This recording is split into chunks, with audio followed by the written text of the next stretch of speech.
बार्शी शहर आपलं खूप मोठं आहे. बार्शी शहरामध्ये दवाखाने आहेत, हॉस्पिटल आहे, मार्केट आहे. ह्या 3 महत्वाच्या गोष्टी आहेत. त्याचप्रमाणे शहराचा विस्तार सुद्धा खूप मोठा आहे. त्यामुळं बाहेरून येणाऱ्या लोकांची संख्या बार्शीमध्ये जास्त आहे. आजोबाचे तालुके परंडा आहे, भूम आहे, परत इकडं वाशी, कळंब, धाराशिवचे पण बरेच लोक दवाखान्यासाठी किंवा खरेदीसाठी येतात. धाराशिव, तुळजापूर, येरमाळा असा हा जो पूर्ण पट्टा आहे ना, म्हणजे मराठवाड्यातला पूर्ण पट्टा सगळा हा बार्शीशी अटॅच आहे.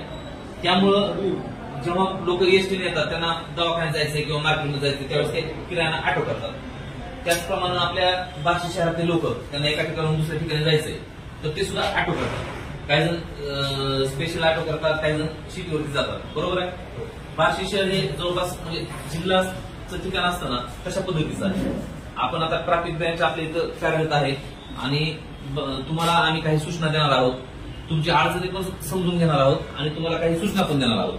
तुमच्या अडचणी जसं आम्ही ऐकून घेतो तसे तुम्ही आमच्या सूचना ऐकून त्या पद्धतीनं तुमच्यामध्ये परिवर्तन केलं पाहिजे, बदल केला पाहिजे, त्या पद्धतीनं राहिलं पाहिजे.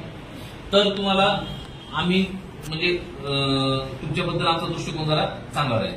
सगळ्यात महत्वाचा मुद्दा आहे की अनावश्यक जास्त भाडं तुम्ही आकारायचं नाही. ठीक आहे.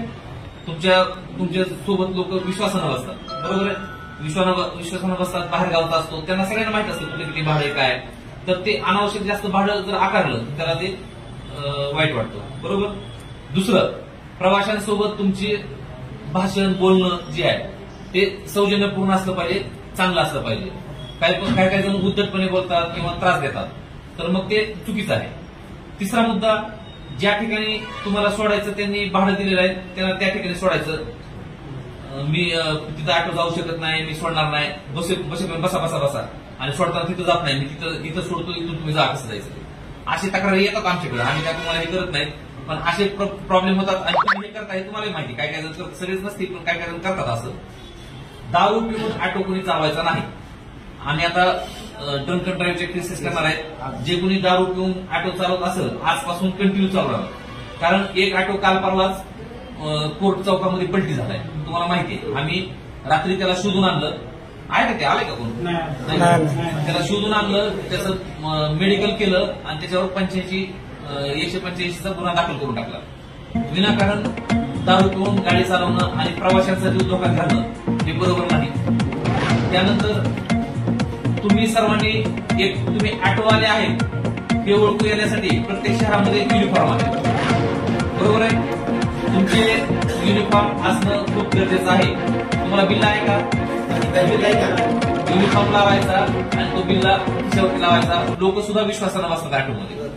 मग आम्हाला सुद्धा कारवाई करताना ज्याच्याकडे युनिफॉर्म नाही आणि बिल्ला नाही लगेच आम्ही त्याला थांबवून त्याच्यावर कारवाई करू शकतो. म्हणजे त्याला परमिट नाही. बरोबर ना. मग परमिट नसणाऱ्या ऑटोला रोडवरती जास्त हे करता येणार नाही. त्यामुळं सर्वजण युनिफॉर्म शिवा. पांढरा शिवा किंवा पांढऱ्यापेक्षा खाकी म्हणजे खाकी युनिफॉर्मची ओळख आहे ऑटोसाठी. शिवले पहिले शिवले होते. युनिफॉर्मवर असल्यानंतर लोक तुमच्याकडे जरा बघा, वेगळ्या नजरेने बघा. तुम्ही बघा, तुम्ही सिव्हिलवर बसा आणि युनिफॉर्मवर बसा, 2 ऑटो लागू द्या. जो युनिफॉर्मवर बसलाय का त्याच ऑटोवाल्याला पॅसेंजर विचारते आम्हाला इकडे जायचं सोडा म्हणजे. कारण का युनिफॉर्म आहे म्हणजे त्याचं रेकॉर्ड आहे. त्याचं सगळं रेकॉर्ड पोलीस स्टेशनला आहे, आरटीओ कडे आहे. हा माणूस आपल्याला त्रास देणार नाही किंवा धोका देणार नाही किंवा फसवणार नाही, हा विश्वास प्रवाशामध्ये असतो. ठीक आहे. त्यासाठी जास्त खर्च येत नाही. तुम्हाला आम्ही एखादं दुकान कन्सेशन मध्ये कापड द्यायला लावतो, तशी पण सोय करू आम्ही. म्हणजे सर्वांची परिस्थिती बघा.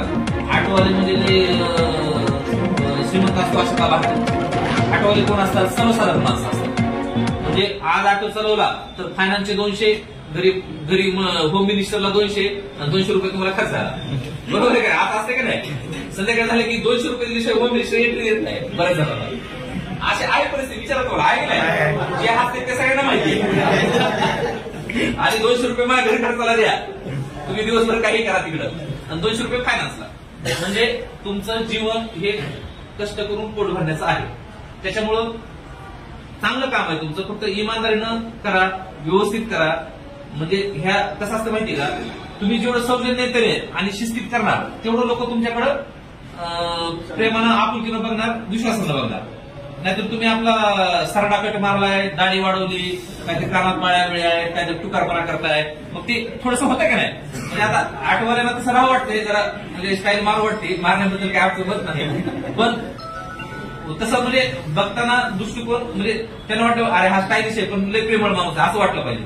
तुम्ही ह्याच्यावर जर तुम्ही खाकी शर्ट घातला तर तुमच्याकडे लोक आणखी आदरानं बघणार. आलं लक्षात माझा म्हणण्याचा उद्देश? तर तुम्ही खाकी ड्रेस प्रत्येक जण शिवून घ्या, त्याच्यावर बिल्ला लावा, तुमच्या ऑटोचा नंबर हा व्यवस्थित ठेवा, ठीक आहे. जे ऑटो स्क्रॅप मध्ये गेलेले कोणाकोणाचे ऑटो स्क्रॅप मध्ये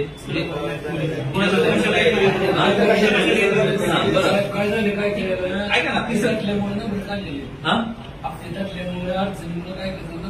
कशात काय ठरल्यामुळे बँकेच्या बचतचे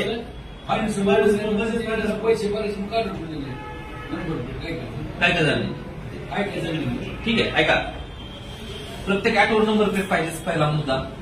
दुसरं, जे ऑटोचा परवाना आरटीओनं रद्द केलेला आहे किंवा ते ऑटो तुमचा स्क्रॅप मध्ये हे केलेला आहे तो ऑटो रोडवर दिसला नाही पाहिजे, ते ऑटो आम्ही जप्त करणार. पुढचा मुद्दा, परवानाधारक ऑटोवाल्यांनी खाकी ड्रेस घालून तो बिल्ला लावायचा आणि व्यवसाय करायचा, ठीक आहे. क्षमतेपेक्षा जास्त बसू नका, म्हणजे बसाव तुम्ही पण पाठीमागे 3 बसाव 4 बसाव दाटीवाटीनं, पण फ्रंट सीटला बसू नका. फ्रंट सीटला बसवल्यावर थोडासा प्रॉब्लेम होतो, ते दिसतं पण, आणि आम्हाला त्यावेळेस काय म्हणता येत नाही, टाळता येत नाही, आम्हाला केस करावं लागते. तुमचं 300-400 रुपये पैकी मग केसमध्ये जातात पैसे, मग तो दिवस तुमचा असा जातो. त्यासाठी तुम्ही मिटिंग घेण्याचा उद्देश असा आहे की तुम्ही शिस्तीत राहा, तुम्हाला तुमचाच पैसा वाचणार आहे. आलं लक्षात?